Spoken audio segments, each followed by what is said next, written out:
Breastfeeding is the next natural step after birthing a baby. But guess what? You and your baby still have to learn how to do it. In this episode, we discuss several principles to successful breastfeeding and how to prepare for the process during your pregnancy. Having a newborn comes with many steep learning curves, and this is certainly one of them. But having education and resources to back your inherent instincts and motivation to breastfeed your baby can make or break the experience. We have to remember that we used to get this info as little girls surrounded by community, but today most new mothers have never even seen a baby latch before they're meant to do it themselves. From tongue ties to letdowns, building your supply, positioning, and mastitis, let us help guide you and pump you up for this special relationship so there's no surprises. Let's go. Welcome to Healthy as a Mother, the podcast for becoming and being a mother, with your co-hosts, Dr. Leah Gordon and Dr. Morgan McDermott, two naturopathic doctors who get it. Each week, we teach you how to be the healthiest mother you can be, from fertility and preconception to pregnancy and birth prep, through postpartum and throughout motherhood, empowering you with the natural health guidance and education you're not getting elsewhere so you can confidently navigate the broken system at large. The real, the raw, the untalked about. And remember, this information is not intended to diagnose, treat, or manage any disease. Always consult with your doctor before making any changes. All right, let's talk about breastfeeding. This is your expertise. Yes. And I think the biggest thing that we want to highlight is the preparation for breastfeeding before the baby comes. Yeah. Because at that point, it's kind of stressful and things can come up. But why don't you talk us through kind of why breastfeeding awareness and just knowing about it before is maybe important, and then what you actually can do to prepare and just know. Yeah. So, I mean, as with everything in this podcast and just our general look and view when we're working with clients, patients, and educating the public in general, is that knowledge is power. Mm-hmm. And we have to remember that we're not growing up in multi-generational households anymore, where as young children, we ran around and saw our friends, cousins, aunts, whatever, nursing babies. Mm-hmm. And, we don't see that in our culture very often. And I mean, there is a bigger breastfeeding push now of women who are nursing their babies open in the public, but it's not like you're going to learn that much. These are probably not women that you're going to go up and see, up close dynamics of what a latch looks like or anything like that.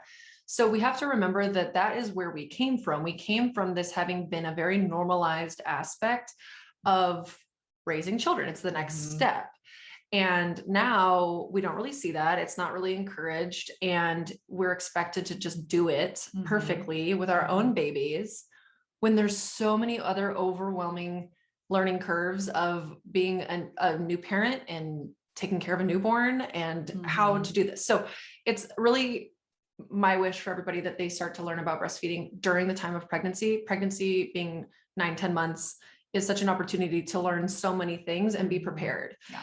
And it doesn't have to be, this very intensive thing, but have some awareness and knowledge, watch some videos, read some books, listen to an audiobook. So I'm going to talk about my tips for that, but I just have to recognize the fact that we are not getting that kind of cultural normalization from little girls like we used to be. Yeah.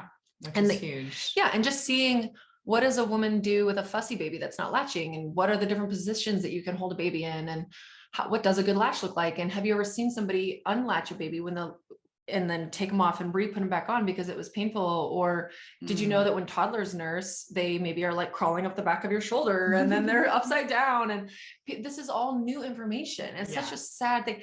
People don't even know what it means to be breastfeeding a newborn and how many hours of the day you're actually just sitting and breastfeeding them. No, and I didn't even know, which until I went to medical school and had my own baby, that it's the colostrum first. It takes a long time for your milk to come in. The milk coming in is like an event. Yes. There's just things that literally this is just passively happening to women who are just like, what's happening? They don't know. No, they don't know. And you kind of think like, okay, well, I'm going to birth this baby. I'm just going to put them on my nipple and then everything's going to happen. And now sometimes that is the case, and that's beautiful and wonderful, but I feel like it's just sad. And I experienced this where like I was completely unprepared and a bunch of really unfortunate things happened that didn't need to happen had I known more. Yeah.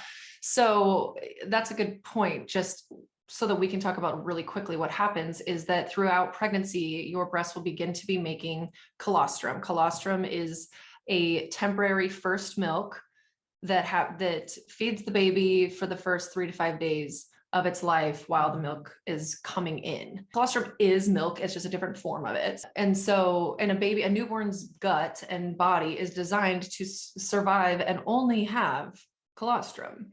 It's okay. It's okay that they're not getting milk in an abundant amount for, 5 days a week.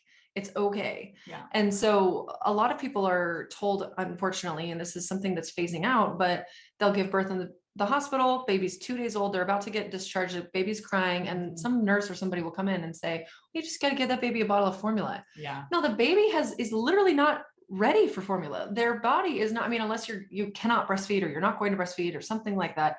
Ideally still you're sourcing colostrum from somewhere, but that is, a different topic and different issue. But the baby is not like hungry and wanting milk and your body's not making the milk, and so you need to feed it something else. Yeah, and there's something wrong with you that No, formula is going to fix. This is very normal. They are not meant to have milk until that's like a physiological confusing. time. I think a lot of people don't realize. Yes. So throughout pregnancy, this colostrum is building in your breasts, and actually you can do something called colostrum harvesting, which is a really interesting topic and idea, especially for women who are like leaking, you have very obvious production. And it's usually towards it's in that third trimester, towards the very end here. And you'll need to be working with your OB and telling them that you're doing this, or your midwife, maybe even working with a lactation consultant, or finding other resources on when it is appropriate to either hand express or pump out some of the colostrum, because you don't want to be too early. I think it's like you need to wait at least 37, 38 weeks, because it can start to begin contractions. Oh yeah, because nipple stimulation and the oxytocin loop of the inherent form of, the way that our physiology of breastfeeding is, and then nipple stimulation all trigger oxytocin. The oxytocin is what causes the uterus to contract. So this is contraindicated if there is any pre-labor, meaning it's not something that you would want to do, and you also don't want to do it too early on, but you can begin to store quite a lot of colostrum before your baby's even born. And because it's in small amounts, it's in like drops. You would get like some sort of a 1 cc, like a 1 milliliter syringe, and you can kind of suck it up that way. Haka, who makes it's a New Zealand brand that makes the silicone breast pump, they make little colostrum silicone pouch things now as well. Oh, nice. And this is, you don't have to do this. I never did this. I don't even do this, but it's just, the point is that our breasts are making this milk, this colostrum, before we even give birth. Then we give birth to our babies. The baby is surviving solely on the colostrum for the first 3 to 5 days until that milk comes in. Sometimes milk comes in on day 2. Sometimes milk doesn't come in until day 6, 7, but the average is 3 to 5. And you are nursing around the clock. A lot of people don't realize this. Yeah. They do not realize, they think, 2 to 3 hours. And sometimes that can be the case, but typically it's multiple times an hour, I would say. Or maybe there'd be like an hour break, and then the baby wants to nurse again and root. And you have to think about a newborn too, as sort of waking up to the world. And so as they're little, they may kind of be more sleepy, but you need to be feeding them. And you're also pulling the stimulation for your milk to come in. If you have no stimulation at the breast, if you're not nursing, or if your baby is in the NICU and you cannot nurse them, or something is going on, you need to be pumping. You need to be pumping at least every 2 hours so that your milk can come in, so that your body gets the signal to feed this baby and bring it in that way. But then typically that milk will change over from colostrum. For maybe a day or two, it kind of becomes like a creamyish yellow, and then it becomes more of that classic white breast milk later on. And then you're rocking and rolling with that breast milk, until you wean. But so that's sort of like the way that begins. But so many women just don't realize the intensity of the breastfeeding period in those first couple of weeks. And with the education prior, then they cannot be so shocked by it, because it's honestly shocking. Yeah. I have a friend right now who's breastfeeding her first daughter, and she's just like, what else I can't do anything else. And I'm like, you really can't.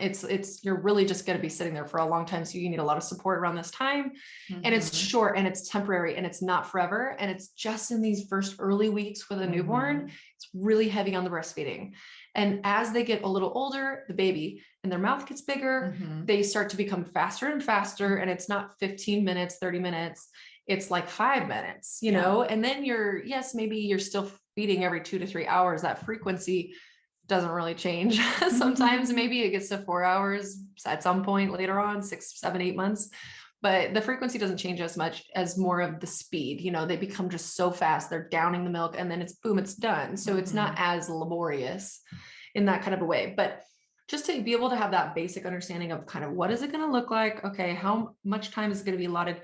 And then all of the specifics of what is a good latch? What is a latch? The latch is the way that the baby attaches to your breast. And there's good latches and there's bad latches. And bad latches can cause nipple damage, so damage to your tissue, because you imagine this very strong suction in an improper way is going to cut the tissue, crack the tissue, cause bleeding and pain, and leads you to be more at risk for mastitis. So my question for you is there any normalcy of bleeding and cracked nipples? No. If ever that's happening, there's something wrong. Yes, 100%. That's, I think, very important for women to know. Yes. So there is a tenet out there that's like breastfeeding should not be painful. It should never be painful. And I kind of don't really necessarily agree with that. I think that there's like a period of time in the very, very beginning where it's uncomfortable. But if you are having damage, if your nipple is coming out of the newborn's mouth and there is a, reddish, purplish mark on it, depending on your skin tone, where it's looking like a hickey, or it's shaped funny, like lipstick, or it's shaped like a lipstick where it's kind of flat on one end and pointed on the other end, or it's, you're beginning to have a crack or any bleeding or any or excruciating pain. Excruciating pain, no, they're not normal. There is a little uncomfortability this within the realm of normal. And usually after the baby is latched and has been suckling for maybe 30 seconds, a lot of that pain will go away. Now, in the case of like a bad latch, the pain doesn't really go away. It's uncomfortable the entire time. And you need to be working with somebody to help you fix this. It could be a good friend. It could be a lactation consultant. Ideally, if you're having a lot of problems, you're seeking out somebody called an International Board Certified Lactation Consultants. And so that's IBCLC. They're usually independent. They usually have their own private practices or, or an office that you could go to, or they'll come to your house when you have a newborn, which is such a joy and an amazing thing. And they know that, women who are 2 or 3 days postpartum and are struggling don't want to get out of the house. So many of them will come to you, which is such a joy. I highly recommend it. Even if it's an extra, $20 for the gas fee or something, it's very useful, because that getting up in that time period postpartum is just like not what you want to be doing, especially if you're having struggle and you're in pain. So the latch is very important. There's a lot of factors that can play into latch. A small baby, small mouth, tightness. So, thinking about the muscles, the joints, the fascia. Fascia is a connective tissue that surrounds every structure in our body. All of these things can be kind of tight from the birth process, from sitting in utero and working with somebody like a craniosacral therapy therapist or a chiropractor. Although I do think if you're going to prioritize one body work in the very beginning of a child's life, craniosacral therapy is the choice. Their bones are really far apart and soft and not usually the issue. A lot of chiropractors, though, do perform craniosacral therapy, and that's a double bonus. But craniosacral therapy is working on the soft tissues, which all of the baby is a soft tissue at this point. And so they're very soft. It's a beautiful, joyous aspect of newborns. They're so soft, but they will benefit from some kind of a body work like that that can help them unwind so that all of the structures in their mouth can relax and be open and functioning. The tongue has to function in a very specific way and do a very specific motion to pull milk efficiently out of the nipple, as well as not damage it, because it should be getting so far in the back of their mouth that their tongue is pressing up. And it's kind of just the way when you milk a cow, you're sort of just squeezing. You're not like raking your hand up and down the whole udder, where you would, over time, if you had suction and that friction, you're going to damage the skin. So for all of you who milk cows on the reg, you know what she's talking about. But you've seen probably hardly anybody. You've seen a cartoon though. I know you have. You've seen somebody, and they're not like, screams using the very provocative hand motion right now, as you can imagine. But you have to think about, this wouldn't evolutionarily or adaptively make sense that our babies are coming out and damaging us irrecoverably to the point where we're bleeding. Like that is not normal. And then threatening our life. This isn't normal. And pre-formula days, the baby would die if they couldn't be breastfed.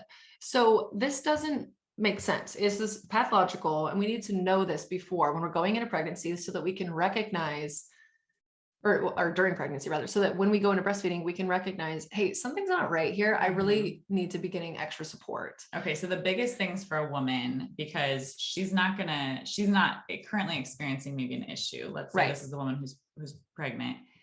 She needs to know, okay, my milk is not going to come in for a few days. Yep. There's going to be a small amount of colostrum and I don't need to supplement. Even if my baby's crying, it doesn't mean they're hungry. Right. And that once my milk comes in, and just in general, I need to be paying attention to the baby's latch, maybe watching videos of what's proper or whatever. Yep. And that if I have bleeding, cracked, or damaged nipples or extreme pain, that none of that is normal and I need to get help from an IBCLC. Yep. Great. In addition to that, you need to watch some videos on what it looks like for when a baby is swallowing. So these are other additions to the latch. Not only is the way that it's on your breast feels comfortable, you're finding comfortable breastfeeding positions, knowing even just that there are different breastfeeding positions. And so given the size of your breast, the size of the rest of your body, if you'd had a cesarean, maybe you don't want to be holding a baby on, in your lap because you have an incision mark. Maybe you have really large breasts and it's difficult to latch a little tiny newborn in the classic cradle position. So you want to do something like football hold, or maybe you have twins and you need to be getting a lot more support, or, there's so many ways. Yeah. And if anyone doesn't know what these positions are, look it up online, Google it. We have resources as well, but it's basically just different positions where the baby is held. And the easiest way is to just look at a woman or and pictures and read some stuff. So, and I'll get there too about what my recommendations for resources as well. But even just the idea back to the swallowing of knowing the difference between, it's in the technical term, it's called nutritive sucking is when they're getting milk and they're drinking, and non-nutritive sucking is when they're using you, quote unquote, like a pacifier, which is such a demeaning, annoying modern term because there was no pacifiers in nature. And we are providing the absolute biggest comfort to a child, which is to suck. Everything about their physiology is designed. Their one main strong reflex is to suck so that they stay alive. And when they are placed chest to chest, skin to skin on our bodies, there's all these little neural bundles and centers all along the front of an infant's body that when all of them are pressed and touched at the same time in the way that they would if they were being held and breastfed up against their mother, their whole nervous system relaxes and changes, and their neurodevelopmental processes can take place with a calm nervous system. And that's like your brain and your nervous system developing, and they're developing at such a fast rate. And we know this, right? Like almost every day that you have a newborn, they're different. It's crazy. And through the entire first year of a child's life, they're changing so quickly. So all of this is on purpose. All of this is adaptive and for our benefit as a species, as a human animal, right? But so to see what does it look like when a baby is swallowing, and you can tell when a baby is chugging even colostrum, even though they're getting such a small amount, it's like 0.5 ml to 1 ml at a time. Their infant baby stomachs are so tiny in that first week, and it changes every single day. If you look up newborn stomach size, a Google image will show you it changes every day, and it gets a little bigger, but it's tiny. It's so little. They don't need very much. But when they're chugging colostrum at the breast in those early days, it looks different. And if you've never seen it or you're not looking for it, maybe you would miss it. And maybe something could occur, like, you supposedly think you're feeding your baby, and then now your milk is coming in and you're getting really engorged. Your breasts are getting full of milk. And that first milk, when it comes in hot and heavy, can make your breast feel really hard and uncomfortable. That should be temporary. It should last no more than 24, 48 hours. You should be noticing softening after your baby has nursed on that breast. It should feel more comfortable because they're getting some milk out. If it doesn't, and maybe the baby isn't actually getting the milk out very well. Maybe there's a combination of an oral tie, like a tongue and lip tie that's happening, where they're not able to be getting this milk out very well. Maybe your nipple is a little bit shaped funky where it's difficult for them to get it in the back of their mouth. Maybe their latch just needs more help. Maybe you're not holding them in a proper way. Maybe you're holding them too far apart away from your body, or with their chin tucked too much. They need to be having their neck extend out so that they can reach up. Who likes to drink something with their neck down like this? You want to be able to be in a neutral position with your chin, or even a little bit so that they have a big mouth. They get a lot of areola in their mouth. So these are all latch things that you would learn if you were reading a book, reading websites, talking to somebody, watching some kind of a breastfeeding course. There are courses now where it's meant to teach the pregnant person how to do this. So all of these little things, and then knowing that the non-nutritive sucking, where they're sucking and just, they're not necessarily getting milk, they're not chugging and swallowing, but that's so important and so normal for the baby. And it's not a bad habit. Oh my gosh, let's get this out of our mind. They're using you like a pacifier. What are you even talking about? That tenet is so out of touch. It's distanced ourselves from the fact that we are animals and that our infants depend upon us, and that's okay. And that's a beautiful thing. And this is such a temporary time in the grand scheme of things. So, but to know that that's normal as well. Your newborn, you may be like, oh my gosh, I just fed them, and now they seem to want to nurse again. And there's also cluster feeding. Exactly. And I was going to say, confusing. Yes. And so sometimes it's because they want comfort and they just want to suck and be on you because that's where they're meant to be. And sometimes they're cluster feeding, which is they are feeding back to back to back. They're going through a growth spurt. And this is all beautifully designed if we just allow it to happen and stop trying to micromanage everything. Because the way that a newborn is feeding so frequently is protective for your milk supply, to bring it in very aggressively, not too aggressively, but to bring it in full and robust so that you have enough milk.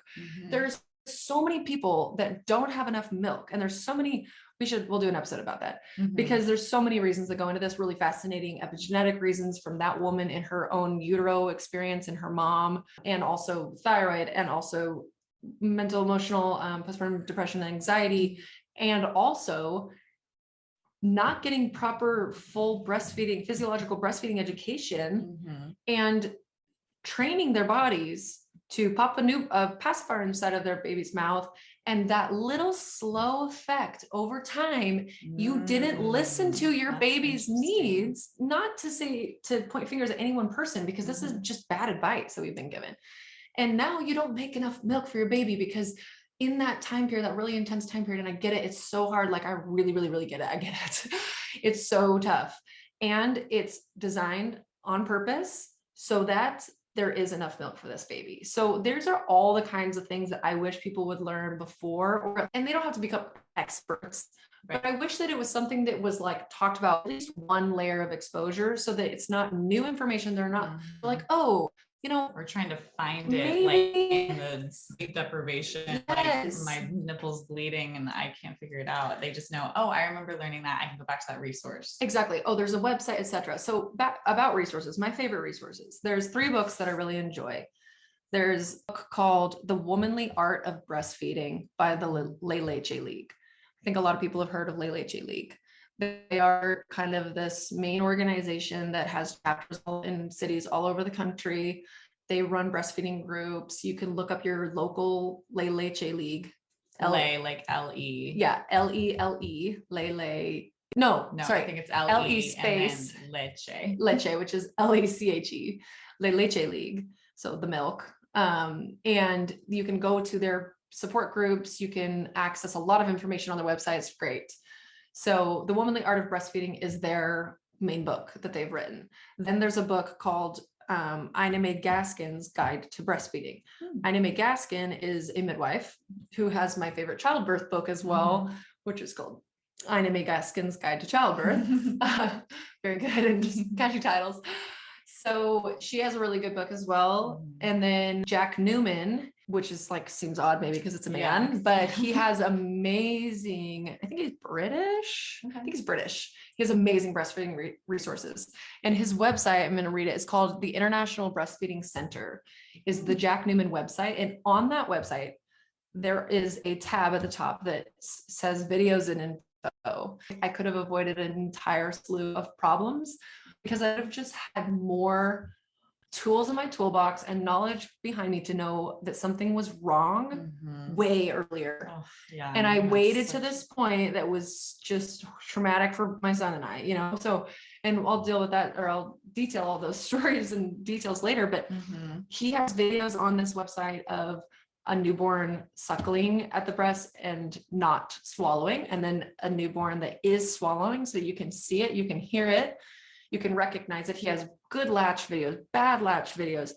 There's different size breasts, there's different anatomy, there's different things going on so that you can see it and normalize it for yourself. Humans, like, we don't learn something by seeing it one time. Right. It takes multiple repeated exposures where we're like, oh, okay. And then we get really comfortable with this idea, and we see and we notice the way that the lips flange out, which means that they're open and out. They're not curled under and holding onto the breast.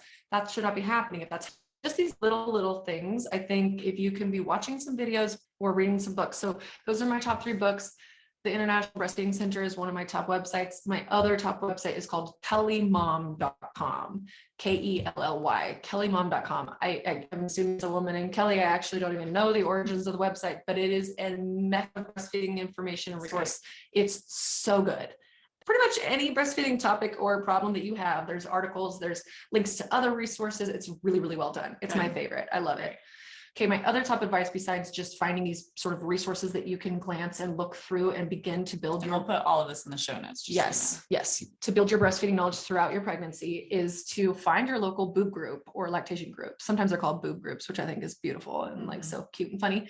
But a lactation support group, they should be free. I mean, usually at least they're free, and they may be put on. It may be kind of hard to find. This is like a bit of a problem in the industry, is that there's not like really good marketing with the lactation world. It's not like a highly supported thing in terms of funding and money. Right. So you may have to be digging around on the internet. You may have to get on natural parenting Facebook groups for your local city, or asking around your mom friends, do you know, or asking your midwife or your OBGYN, do you know, is there a local boob group? Do they meet every week? Is there, and during COVID, nothing met. And that was such a hard thing for first-time moms, especially. I mean, second, third, who cares? Any mom, but especially first-time moms, that was like the biggest tragedy. I just wept sometimes thinking about, oh my gosh, the lack of support, the isolation that we already feel, and then having had no resources, no ability to go anywhere and get any care and support.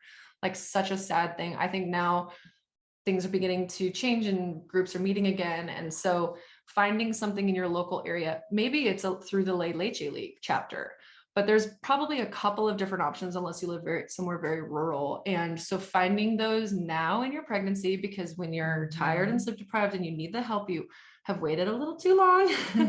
So let's find it now. Let's arm ourselves with those resources. And then lastly, in addition to that, find your local IBCLC that you would call and just have our number, or call and just say, hey, I'm pregnant, I'm due in 3 months, 4 months, whatever. And I just wanted to introduce myself, and I might be calling you when my baby is born, and who knows, and just have that information saved in your phone or in a document somewhere so that it's easy to access. You don't have to think about it. And in order to find this person and who, how do we vet a good one from a bad one, et cetera, is really just, again, talking to your mom friends or people in your area that know, asking your midwife, your OB, kind of just getting that word of mouth and using this network and building this sort of, okay, oh, also, is there a craniosacral therapist who works on infants around you? And maybe you'll never need that. I don't even think Avia needed that. She didn't need it, but we went anyways. You went anyways, just like for a good tune-up, which is a great idea. And now in a situation like with my babies, they absolutely needed so much craniosacral therapy once or twice a week for months, because of the way that their bodies were formed and so tight. And so, in order to just feel comfortable in their bodies. And now that's partially genetics between my husband and I, et cetera. Not everybody will need it, but I just think it's a good thing to have sort of like in your plan. Do we need this? Do we not need it, et cetera? And then if you don't ever have to call them, fine. But now you've done some of this research and back work that can feel really overwhelming. That small task of finding somebody to call when you're in that moment in your postpartum and you're having problems, like, it just doesn't, it's one more thing. And we don't have to do that if we can prepare in pregnancy. Yeah. So those are like, go ahead. Yeah. So 2 things I want to add as you share this, which I learned from you, was one thing is that most babies will drop weight. Oh yeah. Right when they're this born. is good to know. Yeah. And that's normal. Yep. Totally normal. It is normal. And then they gain that weight back. So what is the time frame that a baby should be back to birth weight? Yeah. So when babies are born, because the colostrum isn't fully, loaded with lots of fat, it's mostly just immunoglobulins and good, microbiome passing and things and protein. There is a certain physiologically normal amount of weight that they can lose. It's up to 10% of their birth weight.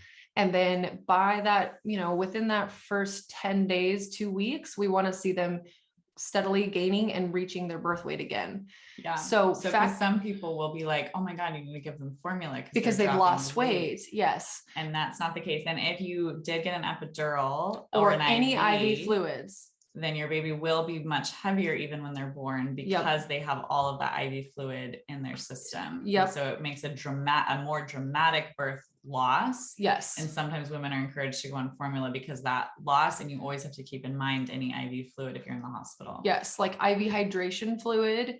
And epidurals always have an IV fluid hydration component to them. So, but even if you didn't have an epidural, you just had a bag of fluids, just in the way that it makes your body swollen of fluid again, it can cause sort of an inflated initial first birth weight for your baby. And that loss appears steeper when it's really not that they're losing like fat. Yeah, it's just losing more of that fluid, right? So just keeping that in mind, that it's okay. And we can be kind of working with this as a factor, letting your lactation consultant know this, or your pediatrician, or whoever it is that you're working with post-birth. And then you should be seeing the pattern though, that like, okay, now the weight loss has stopped if you're having regular weight checks in that first week, which most people don't. So, just take this with a grain of salt, but then you should steadily see it start to go back up.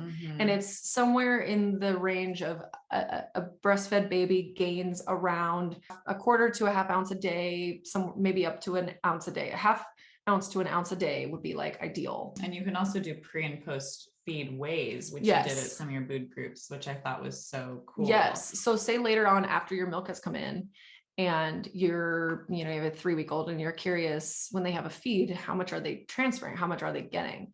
You weigh the baby naked, usually on a scale, you feed the baby, and then you weigh them again. And because it's an infant scale, it goes down to the ounce, and you can compare those weights and find out, they intook 1.5 ounces or 4 ounces. Sometimes you'll be surprised. It's like 6, that's not common, but it can be a thing. I've seen it where you're like, holy moly, like some of these babies just chug. Yeah. And then it can also help inform you like, oh my gosh, my baby only wants to nurse like every 4 hours. I cannot get them to nurse more often. It's an uncommon story, but it can happen.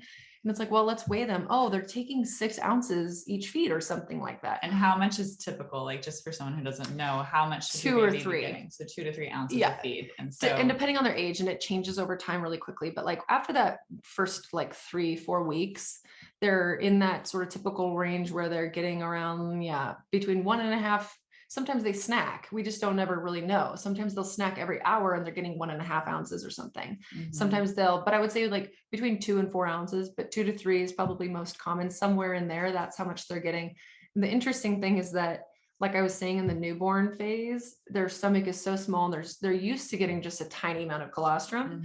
But after that, like I forget exactly where it is. So you'll have to look it up to exactly know, but it's somewhere around 3 or 4 weeks.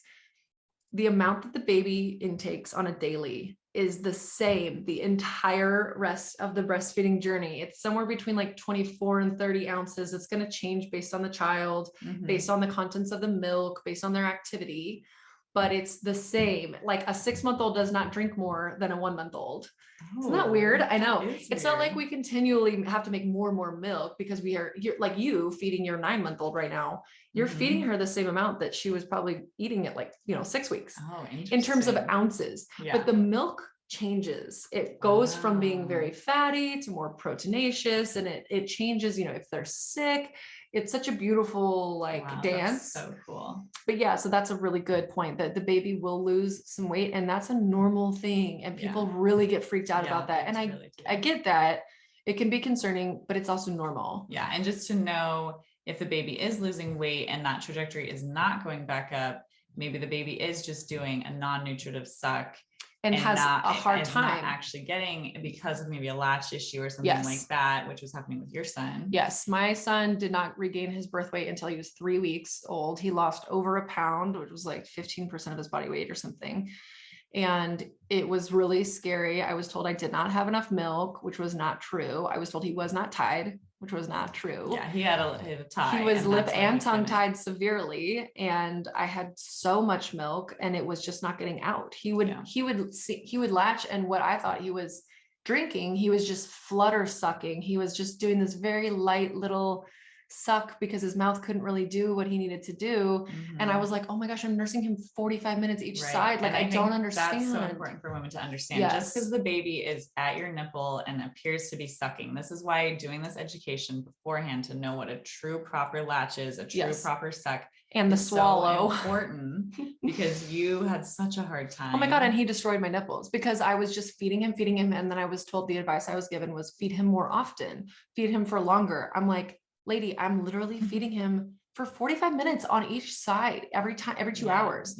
And his latch was awful. And he's on there for that many minutes, and I was bleeding. He would burp up pink colored blood or pink colored milk because it was bloody from my tissues. And then you got mastitis. Oh, I got mastitis twice in the first 3 weeks of his life. So it's like, please avoid this. It's a simple solution. Again, this should be involved in every woman's OB-GYN visit, is a sit down to watch the video on proper latch and all of that. And the other thing I want to just bring up is, we talked about this in another episode, but to just be cognizant of not potentially pumping in those early days, because it will change all sorts of things. And that's a whole other conversation, but it's something to unless be aware you have of. to wait to pump until, say, like 3 or 4 weeks.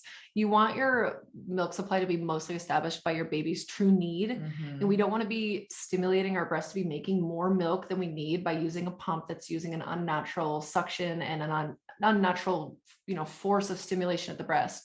Sometimes we know we need to use pumps. Our baby's in the NICU. Sometimes we do have a low supply, or we have true hypoglandular tissue, which is like where we don't make enough glandular tissue.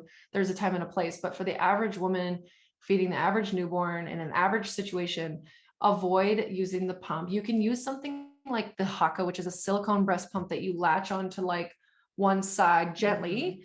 Don't squeeze it as hard as you can and then suction it on, because that can be that force of action is still similar to a pump. It's not quite the same because it doesn't go in and out, but it still is pulling milk really aggressively. You can just suction it so it stays on, and it can kind of catch the dripping that you may be experiencing. You can be saving that milk and building your freezer stash, for when you have to go back to work or date nights or whatever. But yeah, we really do want to be avoiding a lot of pumping if we can. It's just, I did use a Haka to collect the leaking of the other side, and just that alone was able to build up enough milk to have an emergency bottle if ever needed, and stuff like that. So, but the straight up pumping, I see that sometimes with women who their nipples hurt, or maybe they're bleeding and cracked, they're not getting the support from an IBCLC, maybe they have a latch issue, and so they're like, well, I'm just going to pump because it doesn't hurt as bad.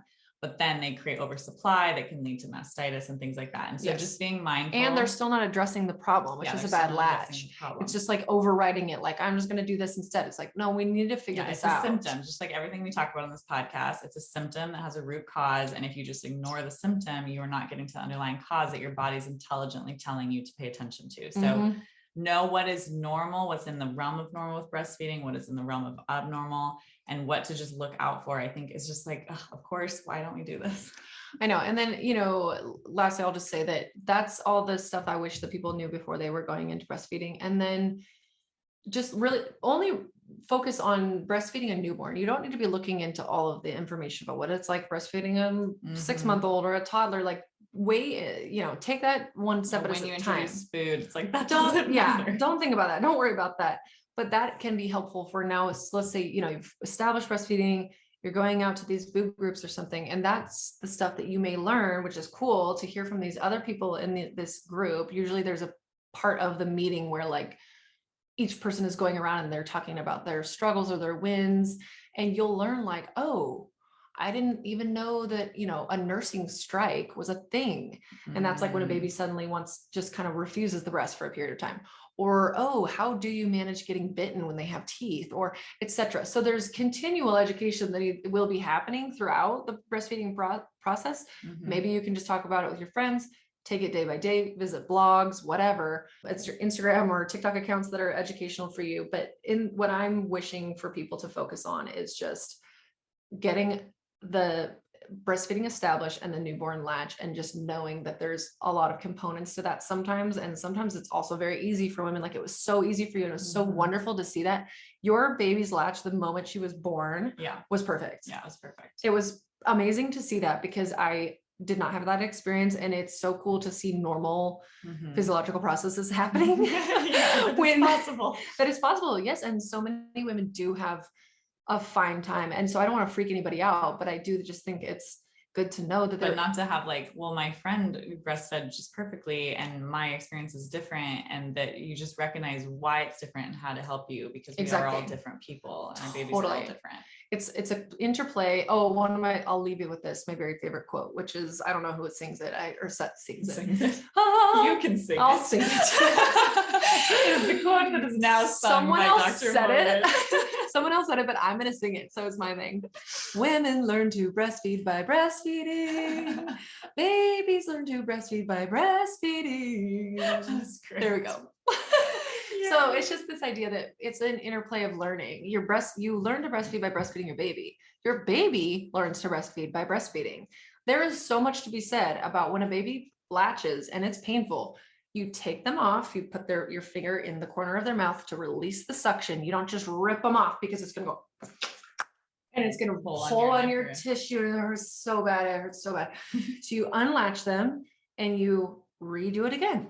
And then you can talk to your baby like a full sentient human being that they are, and say, this is the way I want you to latch. I like that. This latch feels good. Good job. Whatever. You're talking to them. They actually really understand everything we're saying. It seems silly because there's no way for them to respond quite yet, but it's a balance and a dance. And we both have instincts, the mother and the baby, to make this thing work, but there's learning involved on both ends. And so it's just this first month is really intense. Sometimes can be, while this learning is taking place with all the physiological changes, and then you're like pretty much rock and roll in it. And there's a spectrum for each person, but I love that quote because it really highlights that we have to be doing this together with our babies, and that it's okay if you don't know everything right away. You will get there, and all of these tough phases are temporary, and like there is a light at the end of the tunnel, just like with birth. Like, it's not forever. You're not going to be in this situation forever. There's a light at the end of the tunnel. There's a phase and a change. And just like with everything in motherhood and parenting in general, any of these tough behaviors or tough times that you're teaching your child to do something different, or they're starting to have a different awareness, stranger danger, they're putting things in their mouth. It's all temporary and all fluid and phases and just part of life. And we just need to be like, okay, we're rocking and rolling on to the next thing. So is that such a wealth of knowledge? Thank you, Dr. Morgan. Thank you. Thanks for listening to this episode of the Healthy as a Mother podcast. In order for other women to hear this information, please leave a review with Apple Podcasts, subscribe, and send to a friend who could benefit from this content. We're so excited to share more on becoming and being a mother next time. And remember, a healthier future starts now, and it starts with you. Please remember that the ideas and views presented in this podcast are for informational purposes only and are not intended to serve as a substitute for medical care of any kind, including the diagnosis or treatment of any illness or disease. Consult with your provider before integrating this information into your own care plan. Now go have a wonderful day. You've got this.